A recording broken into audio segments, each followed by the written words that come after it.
From the shore, the sea in 3 pieces, like an abstract painting in gentle motion. Closest to the sand, liquid the pale green of a fertile lake. Then a swath of aquamarine, the color you imagine reading the word. Aqua as in water, marine as in sea. Finally, a deep blue, the color of pigment, paint squirting fresh from a tin tube. Sylvia Plath, writing in her journal the month she met Ted Hughes, the day before.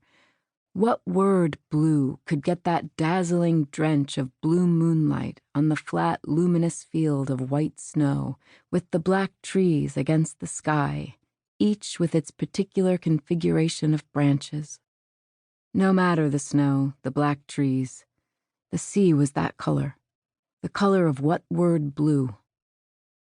I was reading Plath's journals that summer because I was 21 and daffy with sensation, drunk with it. And for the kind of person who goes straight from a major in English to a graduate program for study of same, that is, for me, the Journals of Sylvia Plath, 1950 to 1962, republished that year, unabridged, counts as pleasure reading. They met, Sylvia and Ted did, in February, and were married in June, on the 16th, Bloomsday. That was on purpose and a dead giveaway, that they shouldn't have done it, get married. The youthful symbolism of it, or one of the dead giveaways. I was in Otranto in August. The sea was 3 shades of what might have been called blue, and I was both on vacation and not. Camilla's parents were Argentinian psychoanalysts, and I was on vacation in that they had paid for my flight from New York to London, and from London to Rome, and from Rome to Brindisi, and for the train from Brindisi to Otranto, and also for the resort at which we were staying, which was tiered and terraced, smooth-walled and all-inclusive, and so theoretically I could order, from the lounge chairs, whitewashed and wooden-slatted, as many drinks as I wanted.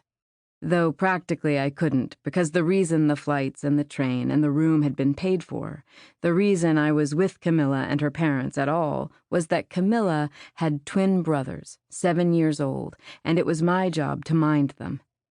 Matteo and Tomas, smaller and fairer, and Matteo, his torso tanned, his hair dark and curly, always getting mistaken for a local. Because of the name, too. Artemisia's father was Italian, hence the spelling. They lived on the Upper West Side, Artemisia and the boys, and her husband, Pablo. They were of Argentinian extraction. Camilla and I were friends, was another point in the vacation column. The first 2 weeks were the hardest. The boys had a nanny back in New York, also Argentinian, but August was her month off, too, and with me at first they had mutinied, as children will do when surrendered to new authority. They couldn't have known precisely why I was reluctant to run from their room to their parents' room, double-checking what it was they were and weren't supposed to be eating and watching, how late they were or weren't supposed to stay up. But they must have sensed it, my reluctance, my all-encompassing apprehension. Artemisia had given me only parameters, not too many sweets. Keep an eye on your wine, they'll try to tip it into their Coca-Cola.